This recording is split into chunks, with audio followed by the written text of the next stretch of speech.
Hello and welcome. It's World Watercolour Month and today it is day 28 and the prompt is metallic. And I don't normally draw metallic things, but I do have some metallic watercolour paints, so I thought that might be the way I interpret the prompt for today and get out my metallic paints. I've got a couple of Twinkling H20s and I do love those, and they're in all sorts of floral kind of colours which might have worked for today.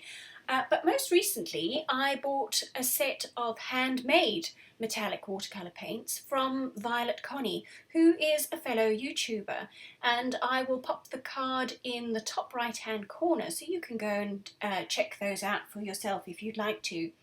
And the reason I decided to use Connie's metallic watercolour paints was that not only are they obviously metallic and shiny, but they're also in kind of metallic colours. So I've got golds and that sort of bronzy colour and a coppery colour and a silver, which I thought would work pretty well for what I decided to paint, which, as you can see now, is a little water feature.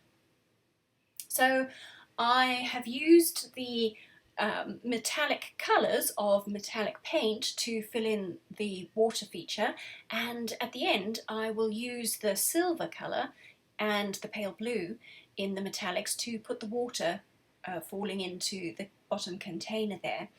And I decided not to use the other colours and my Twinkling H20s because I think these metallic paints, which are an awful lot of fun, are best as little accents. They're more like accessories, so I think perhaps less is more is the approach here, and that's what I decided to do.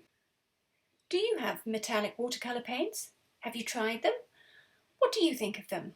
Let me know in the comments.